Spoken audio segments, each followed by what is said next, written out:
Sa ngalan ng Ama, at ng Anak, at ng Espiritu Santo, Amen. ang pagpapala ng ating Panginoong Kristo, ang pag-ibig ng Diyos Ama, at ang pagkakaisa ng Espiritu Santo naway sumainyong lahat. At sumayo rin. Mga kapatid, ngayon ay Biyernes, araw ng ating Pong Isus Nazareno. Isama rin natin sa pagunita ngayon si San Anthony Sicaraya, ang founder ng Barnabites noong 1930. Isama rin natin sa ating intensyon ang mga intensyon para sa araw ngayon. Ang inyong mga intensyon kay nasa loob at sa labas ng Basilica Minor at Pambansang Nambana ni Jesus Nazareno. Ang mga intensyon man nakiisa sa atin sa pagitan ng live streaming through Facebook Live, YouTube, X, TV Maria at iba pang social media dito sa ating bansa at iba't ibang dako ng mundo. Ay dagdag rin natin ang ating intensyon para sa kapayapaan sa buong mundo.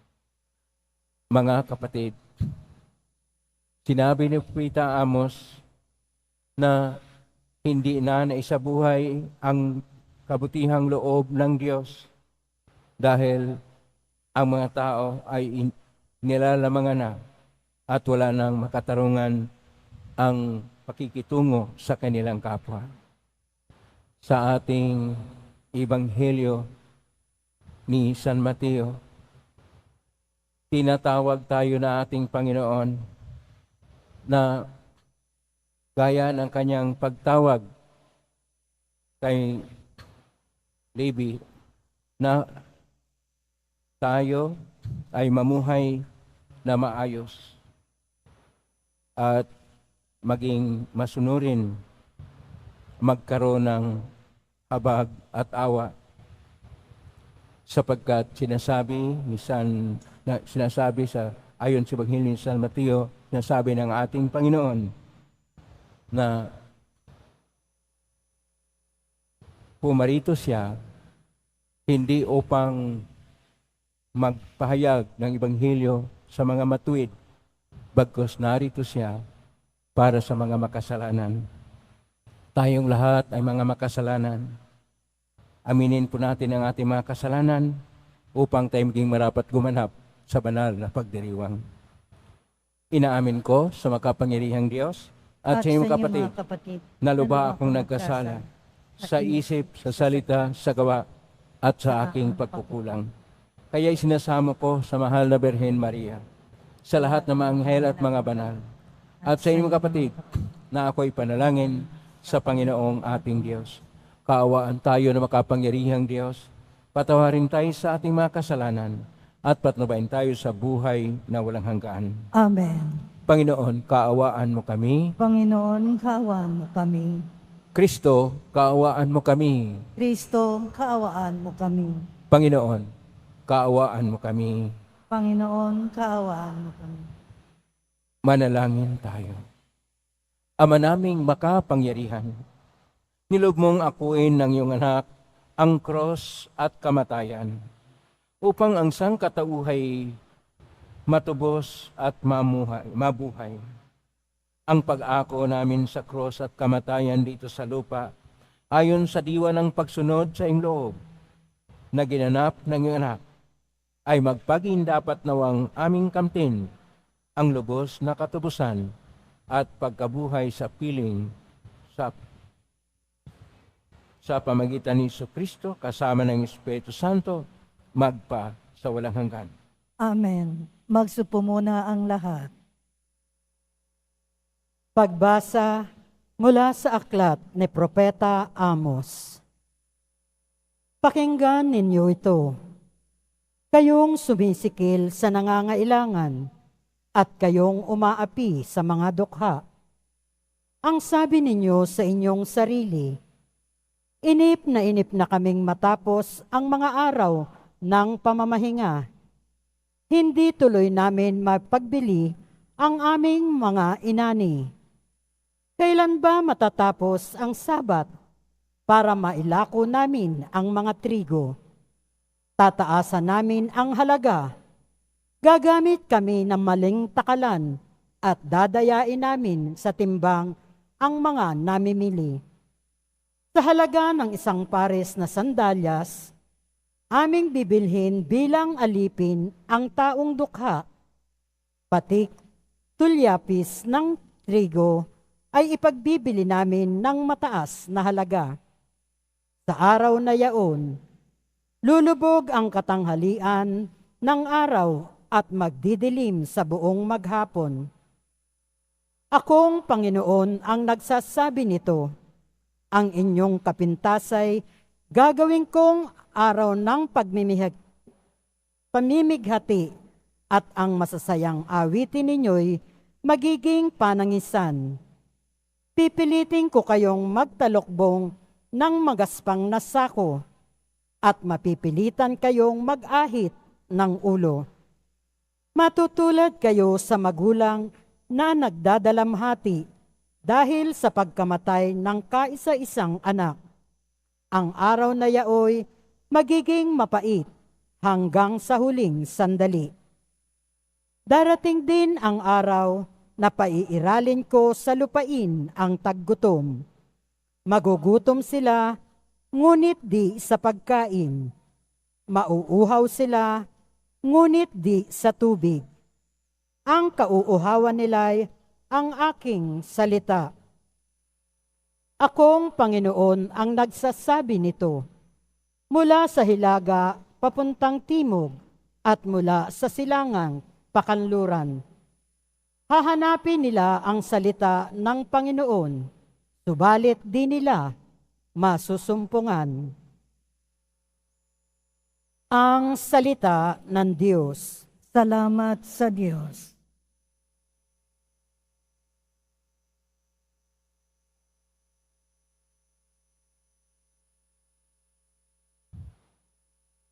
Ang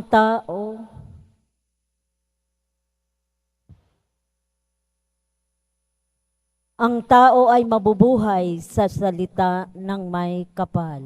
Ang tao ay nabubuhay sa salita ng may kapal.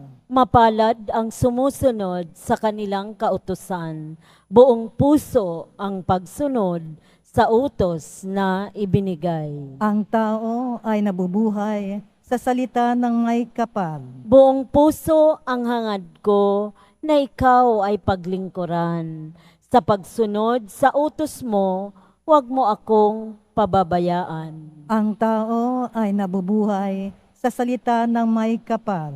Ang puso ko'y nasasabik at laging hinahangad. Ang lahat ng tungtunin mo ay nabatid oras-oras. Ang tao ay nabubuhay sa salita ng may kapal. Ang pasya ko sa sarili, ako'y maging masunurin. Ang batas mo, ang pansin ko, ay doon ko ibabaling. Ang tao ay nabubuhay sa salita ng may kapal. Ang lahat ng tuntunin mo, ang hangad ko'y aking sundin. Pagkat ikaw ay matuwid, kaya ako'y pagpapalain. Ang tao ay nabubuhay sa salita ng may kapal. Halos humihingal ako dahilan sa kasabikan. Na mata mo yaong aking minimiting kautusan. Ang tao ay nabubuhay sa salita ng may kapal. Magsitayo po ang lahat.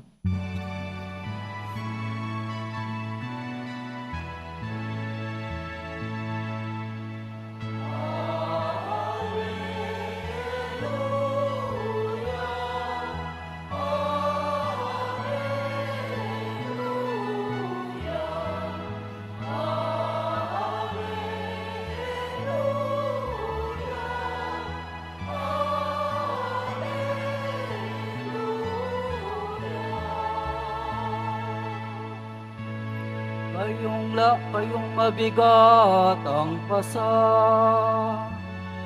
ay kay Jesus maglapitan, upang kayo'y masiyahan.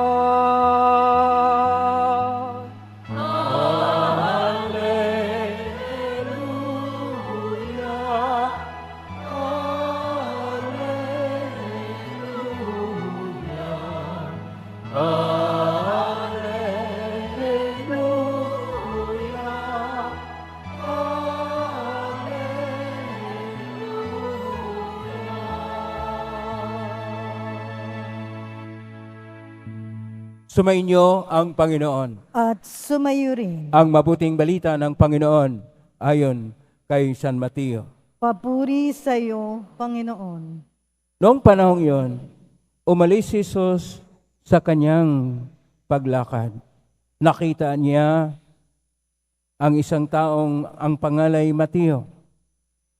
Nakaupo ito sa paningilan ng buwis. Sinabi ni Jesus sa kanya, "Sumunod ka sa akin." Tumindig si Mateo at sumunod sa kanya. Nang si Jesus at ang kanyang mga alagad ay nasa bahay ni Mateo, dumating ang maraming publikano at mga makasalanan. At sila'y magkakasalong kumain. Nang makita ito ng mga Parisiyo, tinanong nila ng kanyang mga alagad, "Bakit sumasalo sa mga publikano at sa mga makasalanan ang iyong guro?" Narinig ito ni Jesus at siya ang sumagot, "Ang mga may sakit ang nangangailangan ng manggagamot, hindi ang mga walang sakit. Humayo kayo at unawain ninyo ang kahulugan nito. Habag ang ibig ko at hindi hain, sapagkat naparito ako upang tawagin ang mga makasalanan, hindi ang mga banal." Ang mabuting balita ng Panginoon. Pinupuri ka namin, Panginoong Hesu Kristo. Magsupo muna tayong lahat. Isang mapagpalang araw po siyang lahat. Purihin po natin ang ating Pong Hesus Nazareno. Kaya ito ay araw ng ating Pong Hesus Nazareno. Maraming nagsumikap na makapasok sa tahanan ng ating Pong Hesus Nazareno. Kahit na masikip na dito sa ating tahanan ng Pong Hesus Nazareno, ay hindi alintana para sa inyo ang pagod, ang init, ang hirap, dahil mahal po nating lahat ang Poong Hesus Nazareno. Ipahayag natin ang ating pagmamahal sa Kanya na mas matunog pa na pamalakpak upang tayo na nagmamahal sa ating Poong Hesus Nazareno ay Kanya pong mapahayagan ng habag at awa. Sinabi kasi sa ating Ebanghelyo ni San Mateo, Kapitulo 9, verso 9 hanggang 13, sa versikulo 13, sinabi niya, "Habag ang ibig ko, hindi hain." Habag. Sa salitang Hebreo, at lumang Hebreo lalo na, dahil ang ating Panginoon ay isang Hudyo-Hebreo, ang salitang habag ay rachamen. Ulitin po natin, rachamen. Yun. Sa salitang Koinoko na Grigo, dahil ang New Testament ay nakasulat sa Koinoko na Grigo, Elios. Pero nasali naman ito sa Latin, kaya ang salita sa Latin ay misericordiae. Sa atin pong salita ay habag. Ang sinabi ng ating Panginoon, habag at hindi hain. Ang gusto niya sa atin na tayo magpahayag ng kabutihang loob, habag, awa at pagtanggap sa ating kapwa-tao na mayroon tayong paggalang o pagrespeto. Kaya nga nasabi sa ating unang pagbasa sa aklat ni Propeta Amos, Kapitulo 8, 4 hanggang 12, na kung saan pinahayag na ni Propeta Amos ang hindi maayos na sambayanan ng Israel noon dahil mayroong pang-aapi, mayroong mga tao na nag-isip lang sa kanilang sariling negosyo na kung saan, sabihin pa nila, bibilhin nila ang mga mahirap sa halaga ng isang pares na tsinilas. Ganon kababa ang kanilang pagtingin sa mga mahirap. Kaya sinasabi ng ating Panginoon sa pamagitan ni Propeta Amos, magkaroon ng parusa ang Diyos sa kanila.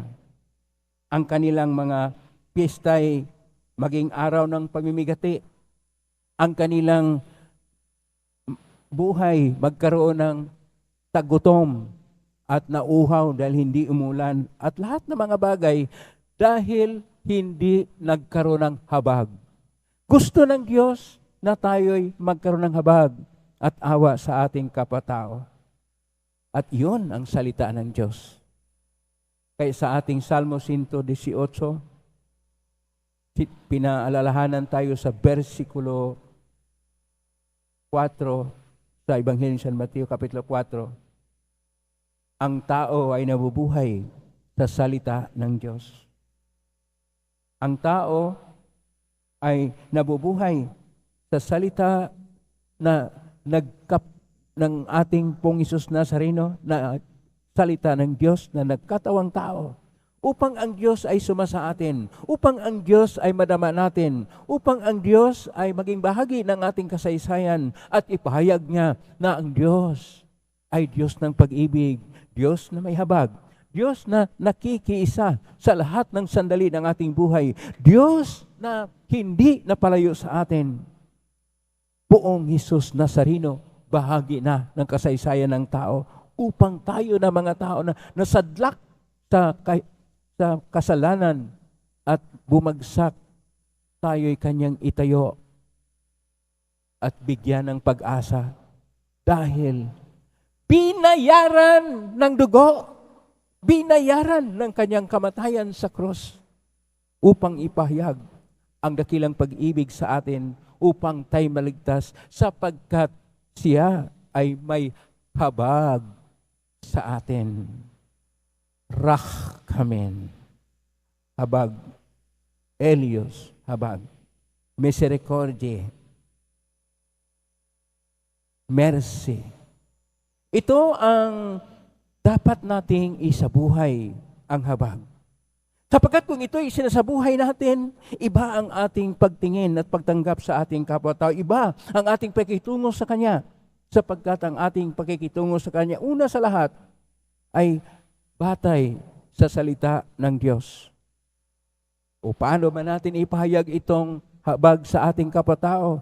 Una, na ang lahat ng ating salita, lahat ng ating aksyon o gawa at lahat ng tunguhin sa buhay ay magpapahayag ng habag ng Diyos sa ating buhay. Ibig sabihin, dahil tayo ay imahen at larawan ng Diyos, Genesis 1:16, ipahayag natin ang habag ng Diyos sa ating kapwa-tao para makikilala ang Diyos. Pangalawa, na handa tayong magpatawad sa ating kapwa-tao. Wala namang taong perpekto. Lahat tayo mga makasalanan, lahat tayo mga marupok, lahat tayo mga mahina. Magkasala tayo. Handa tayong magpatawad sa kanila at handang tumanggap sa kanila upang lahat man na nakagawa ng mga dahil sa kahinaan at pagkukulang ay nagkaroon ng kahinaan sa atin o nagkasala sa atin, ating mapatawad, ating matanggap sapagkat lahat tayo na makasalanan ay pinatawad din ng ating Panginoon. Ebanghelyo ni San Mateo, Kapitulo 5, verso 14, kapag hindi tayo magpatawad, hindi rin tayo patawarin ng Ama. Pangatlo, atin pong hanapin, maghahanap po tayo ng mga oportunidad na ipahayag natin ang kabutihang loob sa ating kapwa-tao. Kapag may ginagawa tayo na kabutihang loob sa ating kapwa-tao, hindi na po tayo ang gumawa lang. Iyan ang diwa ng Diyos.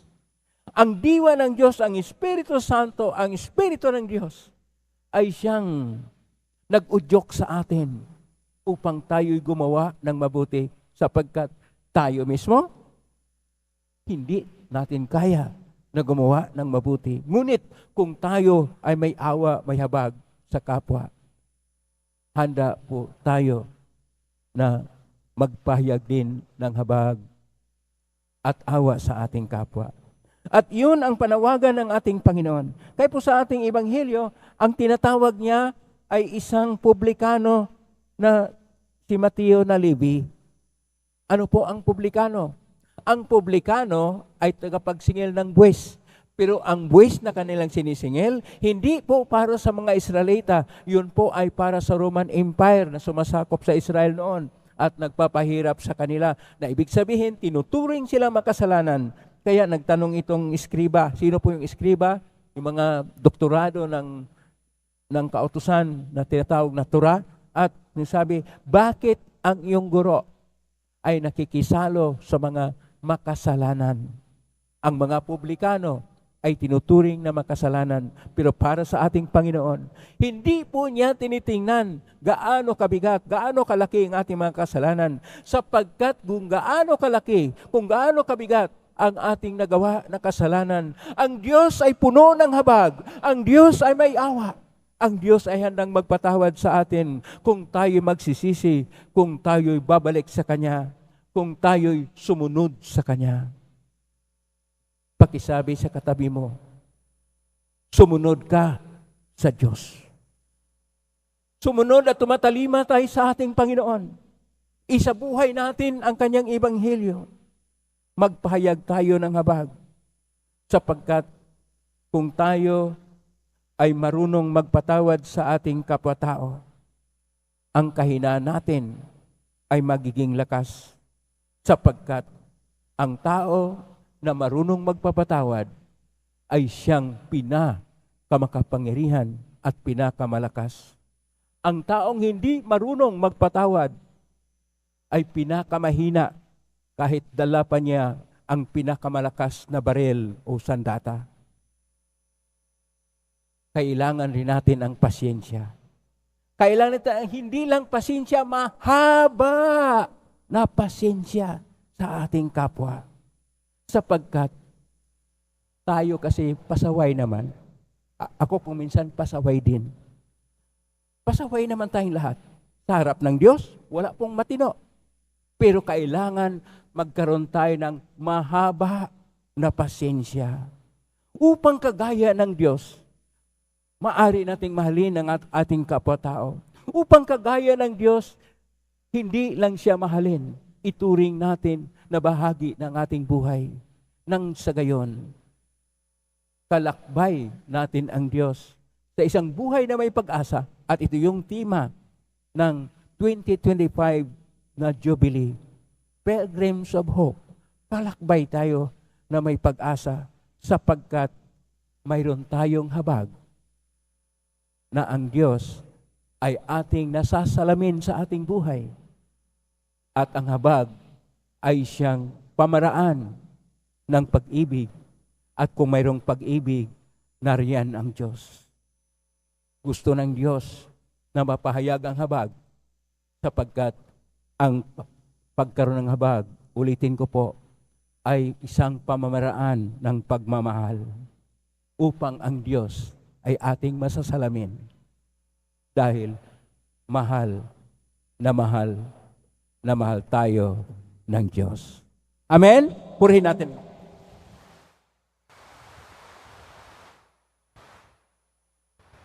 Magsitayo na po ang lahat.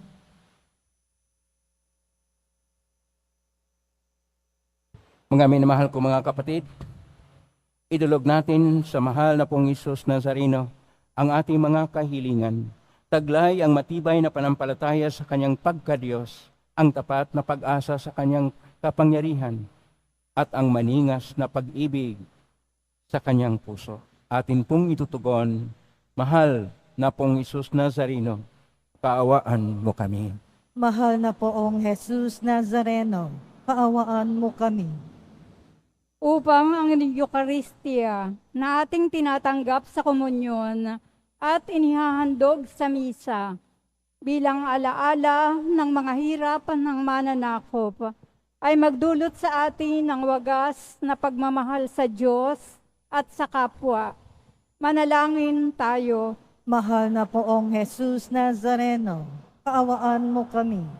Upang ang panalangin ni Jesus Nazareno sa halamanan ng Getsemani, na dito'y pinawisan siya ng dugo, ay maghasik sa atin ng pagkahilig sa panalangin na siyang mabisang lunas sa lahat ng karamdaman ng tao.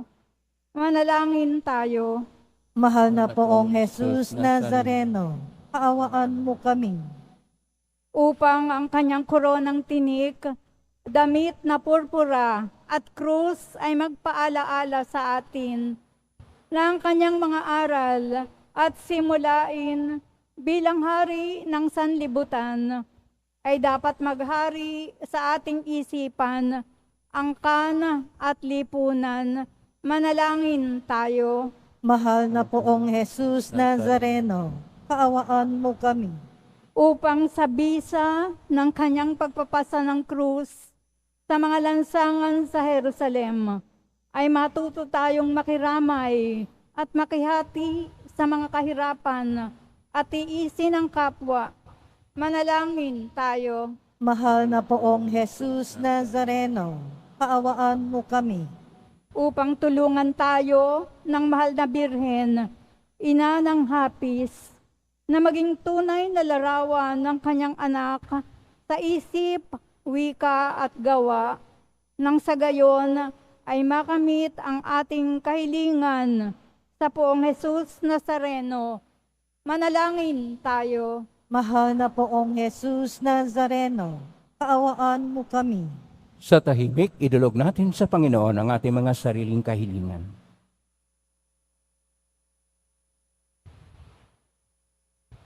Ama naming mapagmahal, nahayag sa salita, gawa, buhay at kamatayan ng anak na ang Diyos ay pag-ibig. May payag ginawa namin ang katotohanan ito sa pangitan ni Jesus Nazareno, Panginoon namin, magpa sa walang hanggan. Amen. Magsupo muna ang lahat.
Tayo na po ang lahat. Manalangin kayo kapatid upang paghahain natin ay kalugdan ng Diyos amang makapangyarihan. Tanggapin nawa ng Panginoon itong paghahain sa iyong mga kamay, sa kapulihan at karangalan, sa ating kapakinabangan, at sa buong sambayanan niyang banal. Ama naming lamikha, sa ikapagpapatawad ng mga kasalanan, maganap nawa ang paghahaing ito na sa dambana ng cross ay siyang pumawi sa kasalanan ng buong mundo sa pamagitan ni Kristo kasama ng Espiritu Santo, magpa sa walang hanggan.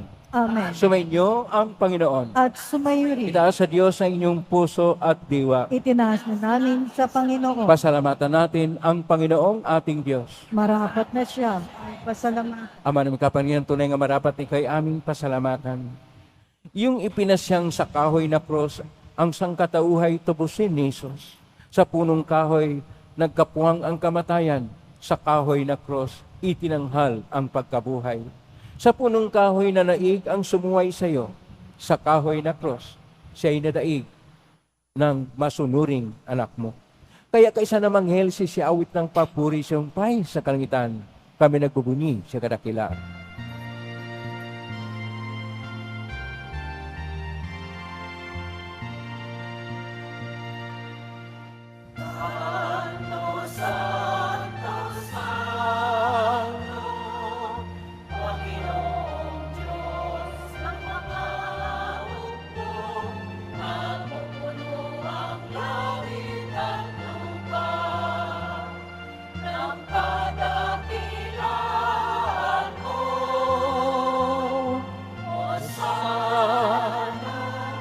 sa kaitaasan,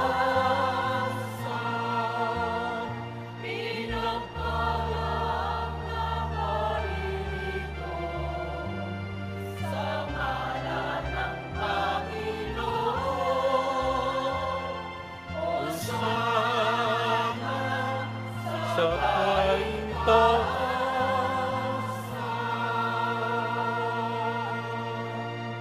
Magsilood po ang lahat. Ama naming banal, ikaw ang bukal ng tanang kabanalan. Kasmitan ng Espiritu ng banal, makalob na ito pang para sa aming maging katawan at dugo ng aming Panginoong Kristo. Bago niya pinagtiisang kusang loob na maging handog, hinawakan niya ang tinapay, pinasalamatan kanya, pinaghati-hati niya yon, iniabot sa kanyang malagad at sinabi, tanggapin ninyong lahat ito at kanin. Ito ang aking katawan na ihandog para sa inyo.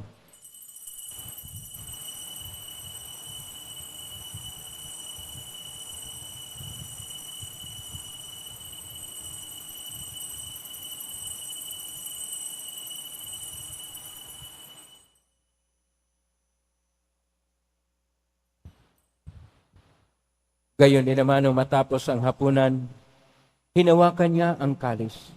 Muli kanyang pinasalamatan. Inabot niya ang kalis sa kanyang malagad at sinabi, tanggapin ninyong lahat ito at inumin. Ito ang kalis ng aking dugo, ng bago at walang gantipan. Ang aking dugo na ibubuhos para sa inyo at para sa lahat, sa pagpapatawad ng mga kasalanan. Gawin niyo ito sa pag-alala sa akin.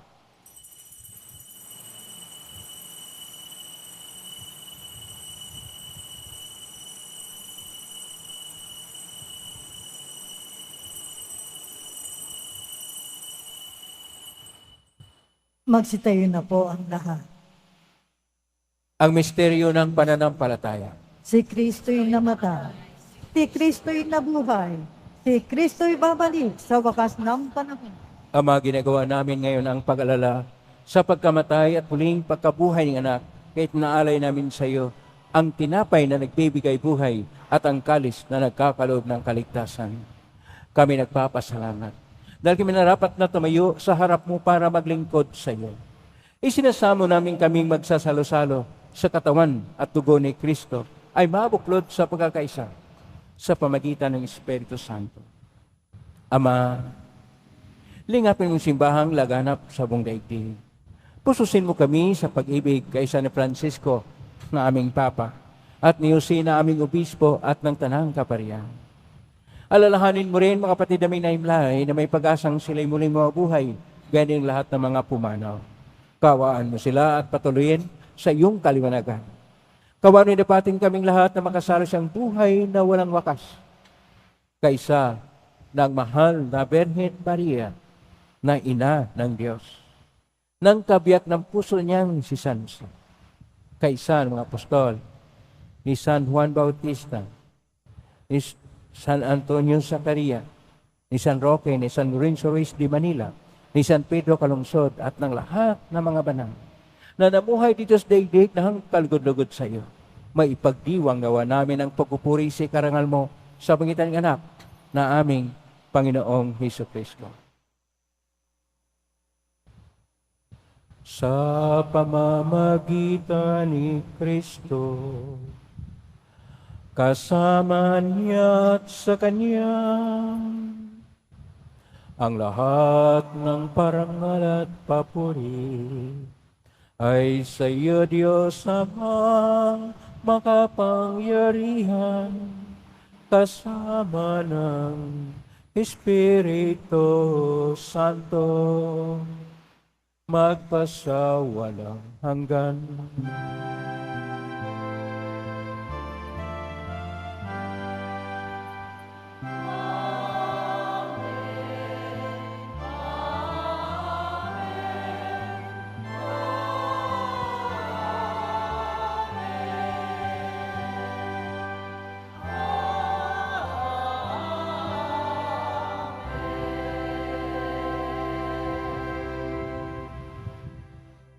Sa tagubilin na maragaling na utos, At turo ni Jesus na pain natin at Diyos, ipahayag natin ng lakas loob. Ama namin, sumasalangit ka. Sambahin ang ngalan mo.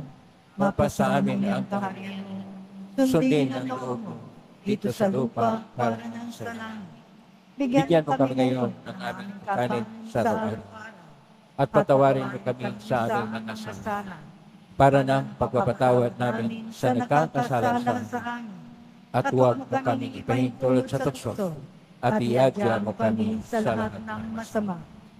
Galing namin kami iadya sa lahat ng masama, pagkalooban ng kapayapaan araw-araw. Iligtas sa kasalanan at tali sa lahat ng kapahamakan, samantalang aming pinanabikan ang dakilang araw ng pagpapahayag ng tagapagligtas naming si Jesucristo. Sapagkat iyo ang kaharian at ang kapangyarihan at ang kapurihan magpakailanman. Amen. Panginoong Jesucristo, sinabi mo sa mga apostol, kapayapaan ang iniiwan ko sa inyo, ang aking kapayapaan ay binibigay ko sa inyo. Tunghayan mga panampalataya at huwag ang aming pagkakasala. Pagkalooban mo kami ng kapayapaan at pagkakaisa ayon sa iyong kalooban, kasama ng Espiritu Santo, magpa sa walang hanggan. Amen. Ang kapayapaan ng Panginoon ay laging sumainyo. At sumayo rin. Magbigay kayo ng kapayapaan sa isa't isa. Amen.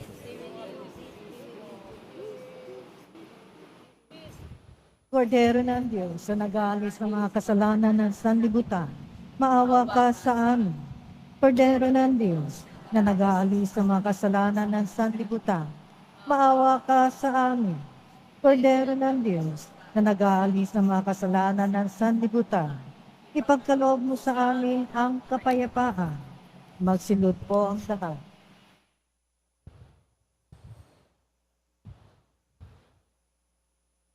Ito ang kordero ng Diyos. Ito ang nag-aalis na makasalanan ng sanlibutan. Mapalad ang mga inaanyayahan sa piging ng kordero. Panginoon, hindi ako karapat-dapat na magpatuloy sa iyo. Ngunit sa isang salita mo lamang ay gagaling na ako. Katawan ni Kristo. Amen.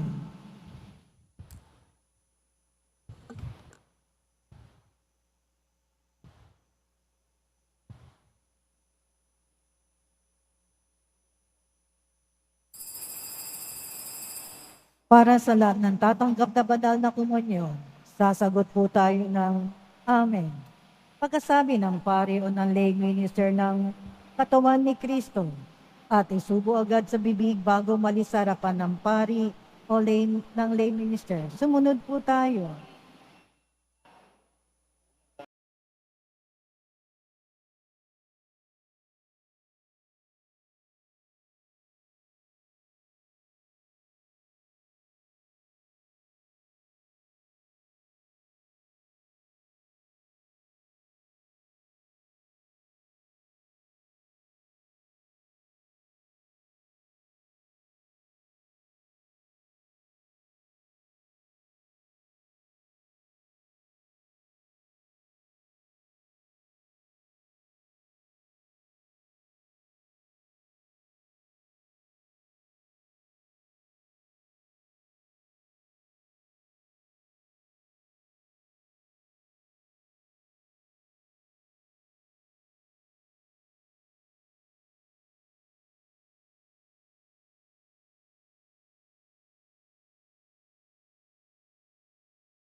Magsitayo po ang lahat.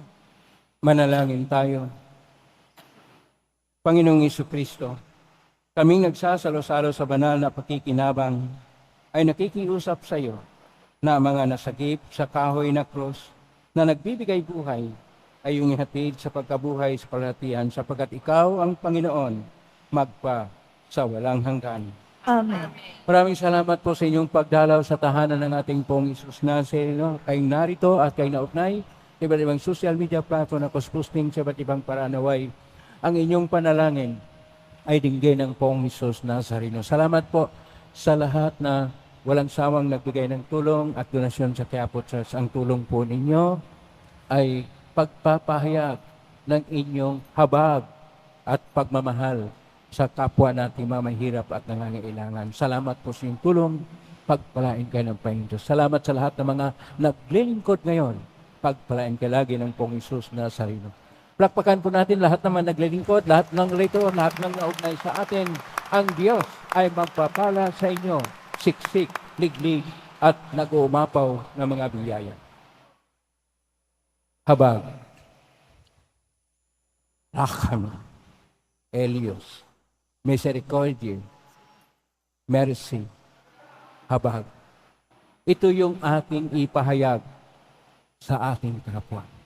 Sapagkat tayo ay makidiyos, tayo ay makikapwa na nagmamahal. Ngayon na po, ang basbas. Nangyari po namin ito sa bagya, mga ibagay na basbas.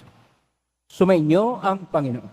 At sumayin. Mahal na pong Isus Nazareno. Inahig ko sa cross ang walang malo na pag-ibig ng Diyos sa sangkatauhan. Pakinggan mo ang kalinganangkan na nagsusumamo sa iyo. Makamta nawa nila ang iyong katugunan na tanggapin ang kasagutan ng utang na loob na tinatanaw. Basbasan din po ninyo ang mga dalaming imahin, dasalan at mga bagay-bagay. Basbasan ang may makaramdaman. Sa pangitan ng benisyon ito na may maalala ng pangako ng sa binyag na ikaw ay kiniibigin at paglalingkuran bilang Panginoon magpa sa walang hanggan. Amen. Pagpalain kayo makapangyarihang Diyos, Ama at Anak at Espiritu Santo. Amen. Humay kayong taglay ang kapayapaan, pag-ibig at pag-asa ng Pong Isus Nazareno. Salamat sa Diyos. Purihin natin ang ating Pong Isus Nazareno.